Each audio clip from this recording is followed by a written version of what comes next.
마감부터 좀 보도록 할게요. 다우존스 1% 넘게 상승을 했고요. S&P 500 0.9, 나스닥 지수 1.3% 올랐습니다. 전형적으로 전약 후 강의 패턴이었습니다. 시장만 하더라도 보합권이었는데요. 보합권에서도 약간 약보합권의 움직임을 보여주다가 결국은 완전히 확 치솟으면서 마감을 했습니다. 오늘 연준의 효과가 컸죠. 사실 그동안 FOMC 앞두고 시장에서는 상당한 경계감이 좀 있었어요. 인플레이션 1월, 2월 인플레이션이 생각보다 높게 나왔기 때문에 이번에 연준이 어떠한 변화를 보여줄지가 정말 관건이었는데 기대 이상이었습니다. 자, 보였지만 기준금리는 예상대로 동결을 했고요. 점도표상 분기별로 나오는 이 점도표상 올해 기준금리 3회 인하 이거 유지가 됐습니다.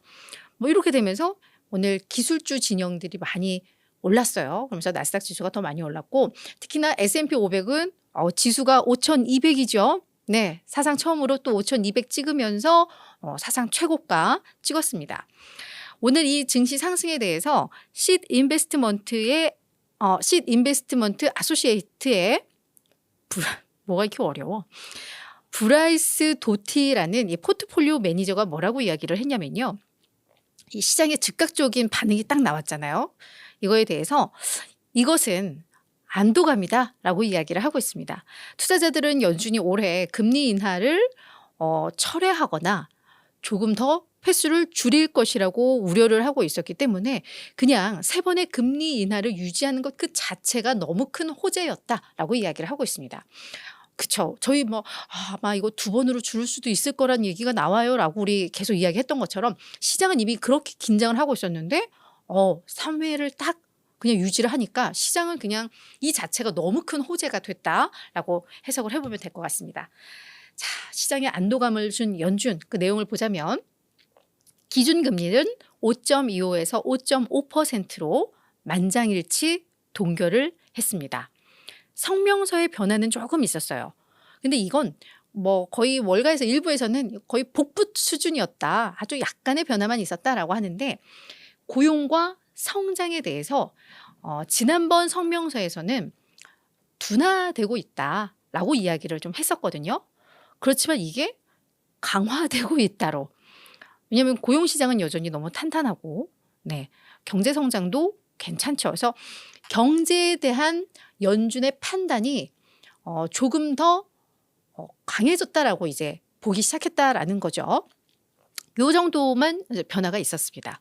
그런데 경제 성장이 좋아지고 있다라고 판단을 하면 기준금리에 대해서는 사실 조금 더 보수적으로 바뀔 수가 있어요. 왜냐하면 인플레이션이 1, 2월 달에 많이 올랐고 그런데 경제 성장은 여전히 강하다고 하면 우리 이제 금리 인하는 좀 후퇴해야 돼. 이게 그냥 상식이잖아요. 네. 근데 그거를 그냥 깼다라는 게 정말 큰 거죠. 그래서 이제 기자회견에서의 이야기들을 들어보면 너무 이 기자회견의 말들이 아주 정말 귀합니다. 예상보다 1, 2월에 인플레이션이 높았다.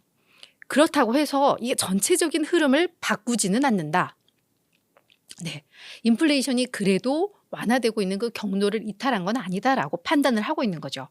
그러면서 다만 우리가 기준금리 그러니까 인플레이션이 이 목표치에 도달할 거라는 그 확신이 들 때까지 우리는 신중할 거야라는 이야기를 계속 해왔잖아요. 그 부분에 대해서 우리가 더 확신할 수 있을 때까지 기다려야 한다라고 우리가 그동안 판단했었는데 이게 옳다라는 것은 이번 인플레이션 이런 보고서들을 보면서 이게 증명을 했다. 그래서 우리는 정말 더 신중해야 되고 더 확인해야 된다. 기준금리를 인하기에 있어서. 그래서 기준금리 이따 점도표상 3번의 인하지만 그 시기는 신중할 거다라고 이야기를 하고 있는 거죠. 그러면서 강력한 고용 자체가 금리 인하를 보류할 이유가 되지 않는다. 이건 뭐냐면 고용시장이 여전히 좀 탄탄해요. 우리 매주 보는 신규 실업수당 청구 건수도 그렇고 고용 보고서도 그렇고 그죠? 이게 신규 고용이 생각보다 너무 많아졌잖아요. 그래서 이런 부분에 대해서 그러면 금리 인하 이게 좀 지연되는 거 아니라고 했지만 고용이 좋다고 금리 인하를 보유할 이유가 안 되라고 이야기하는 거죠. 근데 이거는 되게 웃긴 게 고용 상황이 좋으면 소비자들의 소비가 그러니까 그 소득이 느는 거예요. 그죠? 소득이 늘면 물건을 더 많이 소비하고 그러면 이게 인플레로 이어지기 때문에 그래서 고용 시장이 좋으면 이거는 기준금리에 있어서는 분명히 인하를 막는 요인이야. 우리는 다 그렇게 알고 있는데 그런데 고용 지표가 좋으니까 다들 걱정을 했는데 오히려 제롬 파월 연준 의장은 고용 자체가 금리 인하를 보류할 이유가 되지 않아. 그러니까 이 얘기는 그냥 완전한 본인은 정말 이 완전한 비둘기였다라는 걸 그동안 감추었다는 걸 드러낸 그런 기자회견이었습니다.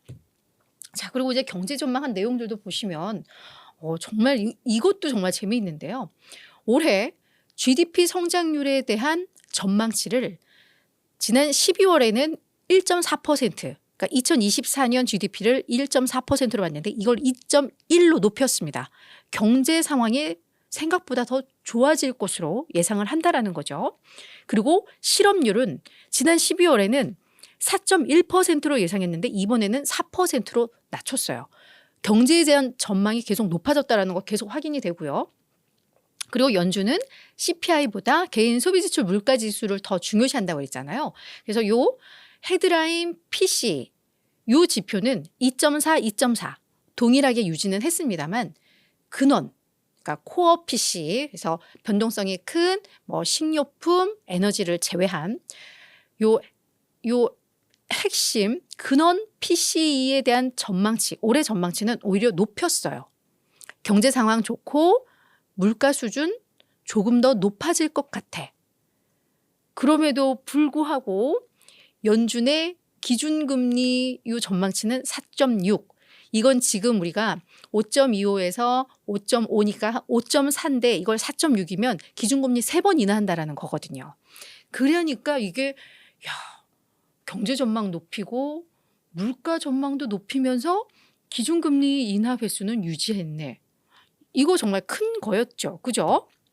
그래서 점도표를 보시면 아시겠지만 3회 유지를 했습니다. 물론 이게 내년 전망은 좀 바뀌었어요.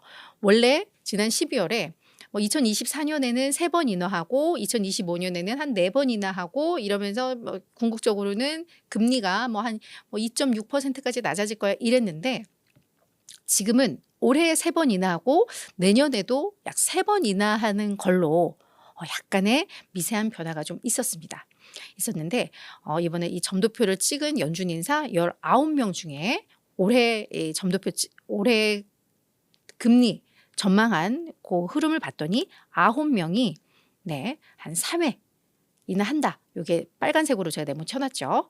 이렇게 해놨고 그 밑에 한 명이 떠 있어요. 이 사람은 4번 인하하는 걸로 보는 거죠. 그러니까 3회 이상 금리 인하할 거야 라고 보는 사람은 한 10명 정도가 된다라는 거죠. 그래서 이런 흐름들을 나오면서 시장 너무 환호했습니다. 자, 이에 대한 우리 전문가들의 평가를 볼게요. 오늘 있었던 이 흐름에 대해서. 자, 파월은 비둘기였다입니다.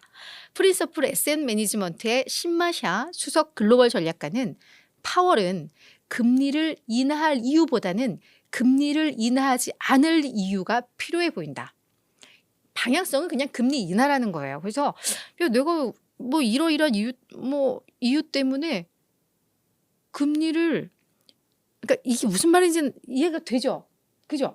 금리를 인하할 이유를 찾아서 그거에 맞게 하는 게 아니라 내가 금리를 인하하지 않을 이유를 찾는다라는 거죠. 그러니까 지금은 금리 인하로 방향을 맞추고 있다라는 그 멘트이죠. 그러면서 연준은 정말로 연착륙이라는 결말을 원한다는 게 확인이 됐다.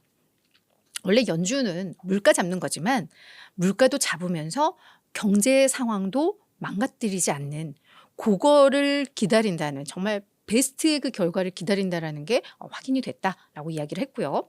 트레이드 스테이션의 데이비드 러셀 글로벌 시장 전략 책임자는 올해 인플레이션이 다소 상승했지만 파월은 눈 하나 깜빡하지 않았다. 이렇게 평가를 했고요. 카슨그룹의 소누 바케스 글로벌 거시 전략가는 연준은 매우 비둘기파적이었다. 더 높은 인플레이션과 경제 성장을 예상하면서도 금리 인하를 테이블에 남겨뒀다. 이런 평가가 나왔습니다. 그게 오늘 증시 상승으로 이어졌다. 이렇게 보시면 될 것 같아요.